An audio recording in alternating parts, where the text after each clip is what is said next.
आज बात करेंगे क्लास 10th चैप्टर 4 जनन के बारे में। इसका सारा ऑब्जेक्टिव आज हम लोग करने वाले हैं।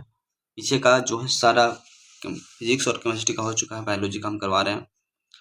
तो उम्मीद करते हैं आपको वीडियो अच्छा लगता होगा। तो चलिए स्टार्ट करते हैं, क्योंकि हम बस 10 मिनट के अंदर 50 से 60 क्वेश्चन करवा देंगे, इतना स्पीड में कराएंगे। बस आपको सिर्फ देखना है, बहुत ही फायदा होगा। चलिए स्टार्ट करते हैं। सबसे पहले बात करें सवाल नंबर 1 पे कि निम्नलिखित में से कौन पुनरुद्ध भवन का उदाहरण है, मतलब कि द्वारा से लगने वाले कौन सा हो जाएगा भाई? तो हाइड्रा हो जाएगा, हाइड्रा। परागकोश में क्या होता है? परागकोश में क्या पाए जाते हैं? तो परागकोश के अंदर परागकण पाए जाते हैं। परागकोश में क्या पाया जाता है भाई? तो परागकण पाए जाते हैं। निम्नलिखित में से कौन कृत्रिम कायिक प्रबंधन है?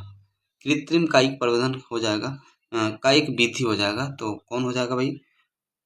कलम लगा सकते हैं हम, दाब लगा सकते हैं, कलम बंधन कर सकते हैं, यानी कि तीनों का तीनों जो है एक कायिक कृत्रिम प्रबंधन के विधि में ही आएगा। कहता है पूर्ण विकसित अंडाशय क्या कहलाता है? पूर्ण विकसित अंडाशय को हम ही फल कहते हैं। जो पूर्ण विकसित अंडाशय है वह क्या है? फल है। निम्नलिखित में से कौन परागकोश में पाया जाता है? तो परागकोश में पाया जाता है क्या? परागकण पाया जाता है, परागकण। अलैंगिक जनन की विधि है, अलैंगिक जनन के विधि है। अलैंगिक जनन के विधि हो जाएगा कौन? बीजाणु जनन, मुकुलन और विखंडन, तीनों जो है अलैंगिक जनन का विधि है, अलैंगिक जनन का विधि हो जाएगा। पौधों में जनन अंग कहाँ पाया जाता है? तो पौधों में जो जनन अंग है वो तुमको पुष्प में पाया जाता है। कहाँ पे? पुष्प में, है ना, फूलों में पाया जाता है। बीज विकसित होता है, बीज विकसित कहाँ हो जाएगा? बीजांड में। बीज जो है बीजांड में विकसित होता है। पक्षियों द्वारा होने वाले परागकण को क्या कहते हैं?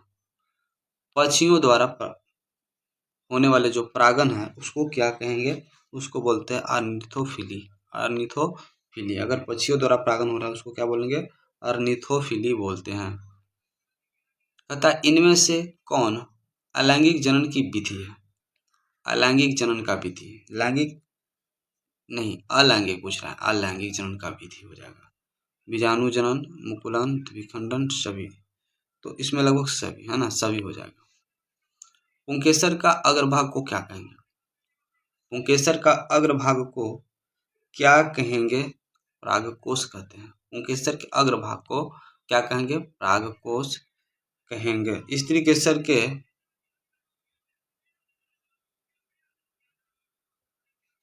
स्त्रीकेसर का आधारित भाग क्या कहलाता है? अंडाशय कहलाता है, अंडाशय। क्या कहलाता है? अंडाशय कहलाएगा।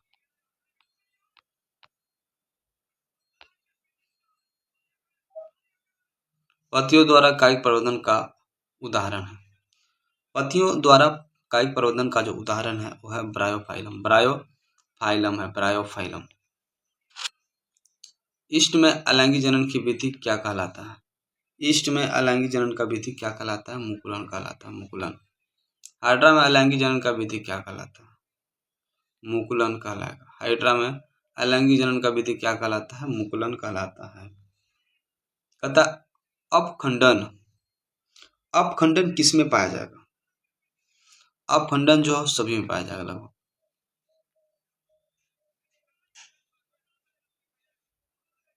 एक प्रारूपी पुष्प के सबसे बाहरी पुष्प पत्र को कहते हैं। एक प्रारूपी पुष्प के बाहरी पुष्प पत्र को कहते हैं, क्या कहेंगे? दलपुंज कहेंगे, दलपुंज। एक अंडाशय में कितने बीजांड होते हैं? एक अंडाशय में कितने बीजांड होंगे भाई? एक अंडाशय में एक भी हो सकता है, अनेक भी हो सकता है, 3 4 हो सकता है, यानी सभी हो जाएगा आंसर। कह रहा है आलू में जनन कैसे होता है? आलू में जो जनन है ना, आलू के अंदर जो जनन है वो होता है कायिक प्रबंधन से। कैसे होगा? कायिक प्रबंधन से, कायिक प्रबंधन विधि से होता है आलू के अंदर जनन। ठीक है। अलैंगिक जनन के समय कौन सा विभाजन होगा? अलैंगिक जनन के समय कौन सा विभाजन होगा? अलैंगिक जनन के समय कौन सा विभाजन हो जाएगा भाई? समसूत्री और असमसूत्री विभाजन दोनों हो जाता है। जीव किस प्रक्रम द्वारा अपनी संख्या में वृद्धि करते हैं उसे कहा जाता है? जीव जिस प्रक्रम द्वारा अपनी संख्या में वृद्धि करते हैं उसको क्या कहेंगे? उसको जनन कहेंगे। क्या कहेंगे? जनन। किस प्रकार के जनन में जनक के शरीर से कलिका निकलती है? किस प्रकार के जनन में जनक के शरीर से कलिका निकलती है? कलिका निकलती है मुकुलन से। किससे? मुकुलन। मुकुलन द्वारा प्रजनन किसमें होता है? मुकुलन द्वारा प्रजनन किसमें होता है? ईस्ट में होगा। किसमें होगा? ईस्ट में। पुष्पी पौधों में अलैंगिक जनन किसके द्वारा होता है? पुष्पी पौधों में अलैंगिक जनन किसके द्वारा?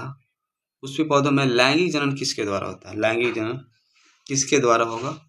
फूलों के द्वारा होता है। किसके द्वारा होता है? फूलों के द्वारा। फूलों के द्वारा होता है। अलैंगिक जनन मुकुलन द्वारा होता है ईस्ट के अंदर। ईस्ट अलैंगिक जो मुकुलन द्वारा होगा किसके अंदर होगा? ईस्ट के अंदर हो जाएगा। ईस्ट के अंदर होगा। ठीक है, आगे। पुष्प में परागकण कहाँ पाए जाते हैं? यानी कहाँ बनते हैं? पुष्प में जो परागकण है वो कहाँ बनते हैं? पुष्प में परागकण जो है वो पुंकेसर से बनते हैं। पुंकेसर में बनेंगे। हाइड्रा में प्रजनन की विधि निम्नलिखित में से कौन सी है? हाइड्रा में बोल रहा प्रजनन की विधि कौन सा होता है? तो हाइड्रा के अंदर जो है ना मुकुलन होगा। मुकुलन किसमें होता है? हाइड्रा में। पुष्प में निषेचन कहाँ होती है? पुष्प में जो निषेचन होती है वह कहाँ हो जाएगा? भ्रूणकोश के भीतर होता है। कहाँ होता है? भ्रूणकोश के भीतर। स्वपरागन निम्न में से किन पौधों में होता है?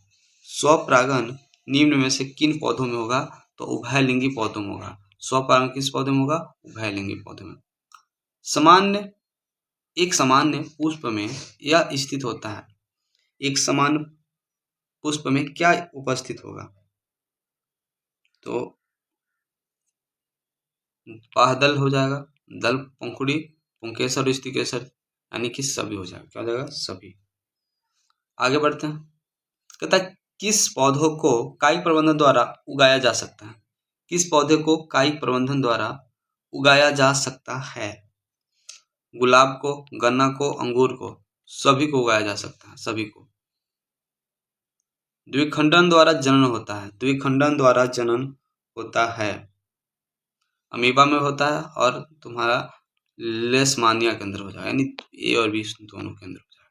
अमीबा में भी तो होता है और लेशमानिया में भी होता है। कहता है किसमें अपखंडन, है ना, अपखंडन द्वारा जनन होता है। जनन होता है। किसमें अपखंडन द्वारा जनन होता है? तो अपखंडन द्वारा जो जनन होगा वह स्पाइरोगायरा के अंदर हो जाएगा। किसके अंदर हो जाएगा? स्पाइरोगायरा में हो जाएगा। उभयलिंगी पुष्प में उपस्थित होता है। उभयलिंगी पुष्प में क्या उपस्थित होगा? स्त्रीकेसर और पुंकेसर दोनों उपस्थित होगा। स्त्रीकेसर और पुंकेसर दोनों ही उपस्थित होंगे। फूल में नर जनन अंग है। फूल में नर प्रजनन अंग है।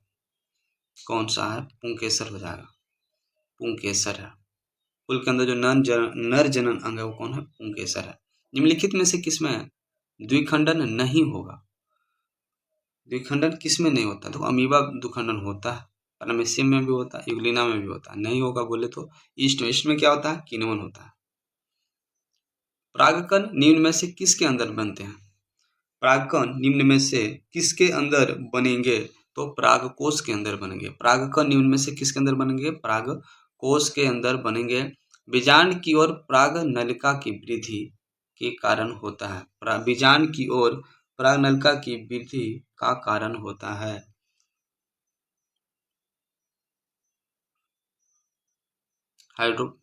केमोट्रोपिज्म कहते हैं इसको। क्या होता है? केमोट्रोपिज्म। आगे है कि एक लिंगी पादप का उदाहरण है। एक लिंगी पादप का उदाहरण है। एक लिंगी पादप बोले तो कौन हो जाएगा? पपीता हो जाता है। पपीता। यही रीजन है कि जो पपीता फूल वाला हो जाता है उससे फूल ही देता है, फल नहीं देगा। ठीक है ना। और आगे क्या कहता है? द्विखंडन किस में होगा? तो द्विखंडन तुमको पैरामीशियम में होगा, अमीबा में होगा, लिस्मानियम में होगा, यानी तीनों हो जाएगा आंसर। फूल का कौन सा भाग फल में बदलता है? फूल का ऐसा कौन सा भाग है जो फल में बदलेगा? तो अंडाशय। पुष्प का नर जननांग क्या कहलाता है? पुष्प का नर जननांग क्या कहलाएगा? पुंकेसर। पुष्प का जो नर वाला भाग है वो क्या है? पुंकेसर है, पुंकेसर। स्त्री केसर के उपस्थिति होता है। स्त्री केसर क्या बोल रहा है? स्त्री केसर का उपस्थिति होता है। स्त्री केसर जो है ना वो अंडाशय में, सॉरी स्त्री केसर में क्या चीज उपस्थित होगा? अंडाशय होगा, वर्तिकाग्र होगा, वर्तिकाग्र होगा, तीनों होगा, तीनों हो जाएगा। पुष्प में बीजांड कहाँ उपस्थित होता है? पुष्प में बीजांड कहाँ उपस्थित होगा? पुष्प के अंदर जो बीजांड है वह अंडाशय में उपस्थित होगा। कहाँ पे? अंडाशय में। पुष्प में मादा युग्मक कहाँ उपस्थित होती है? पुष्प में मादा युग्मक कहाँ उपस्थित होगा? पुष्प के अंदर मादा युग्मक जो है बीजांड में उपस्थित होगा। कहाँ पे? बीजांड में। निषेचन के फलस्वरूप अंडाशय विकसित होता है। निषेचन के फलस्वरूप अंडाशय विकसित होता है। कहाँ पे? फल में होगा, फल में, फल में।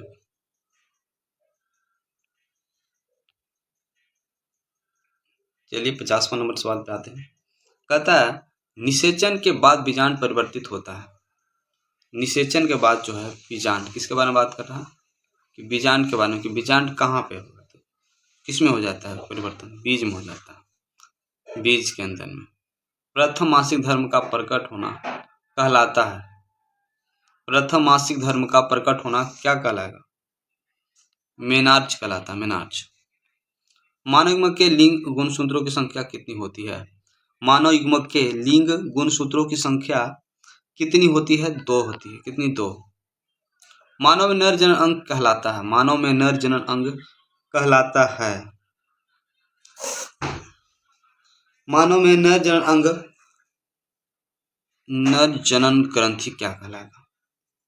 वृषण। मानव के अंदर जो वृषण है वो कौन सी ग्रंथि है?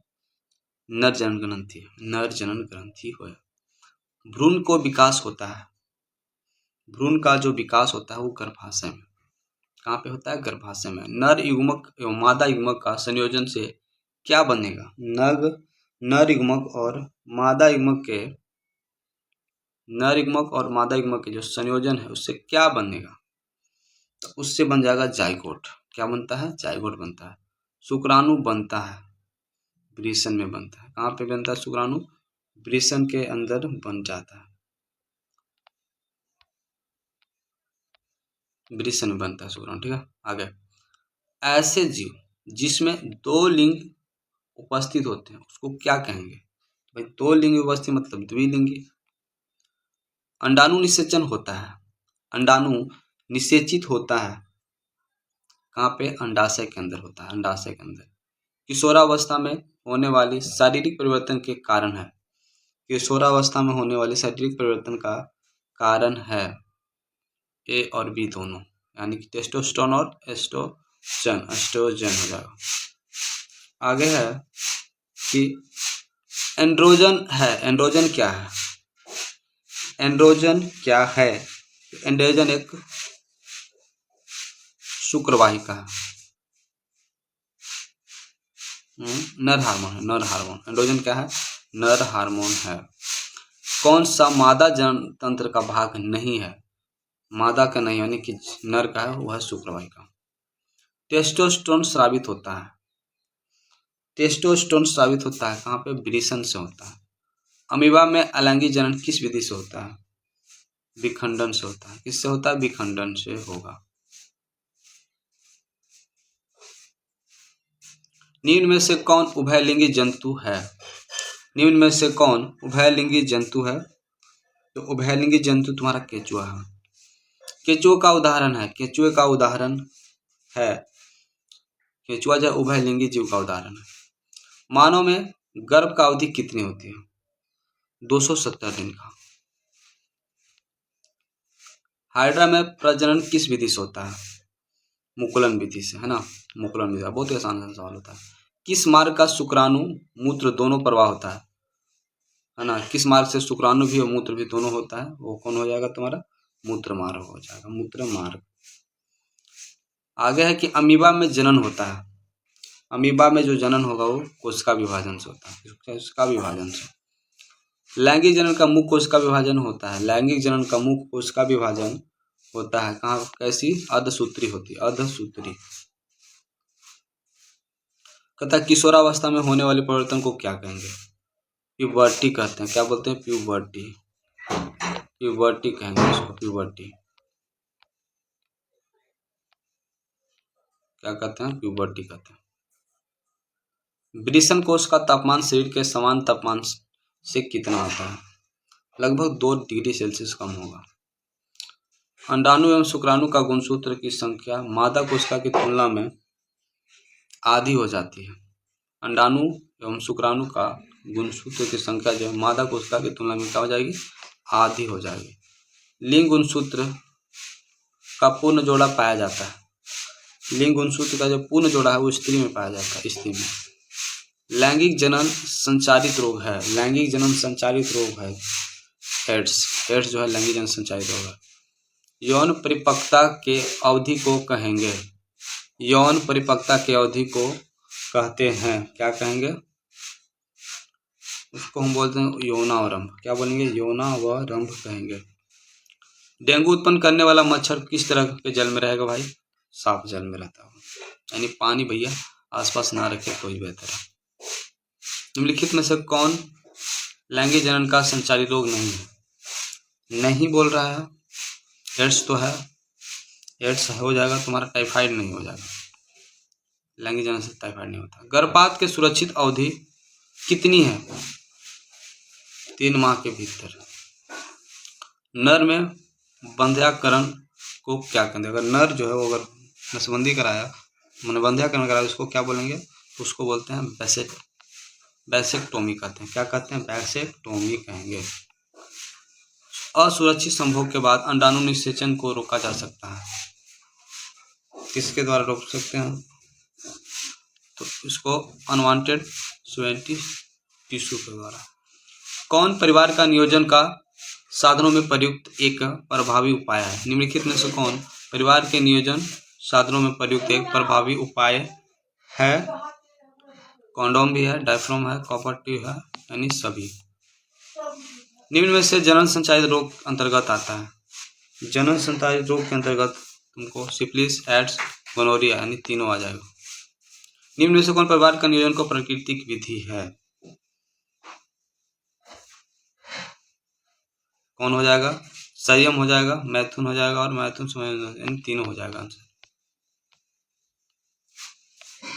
नेक्स्ट है आयोडीन की कमी से कौन सी रोग होता है, घेंगा हो जाएगा।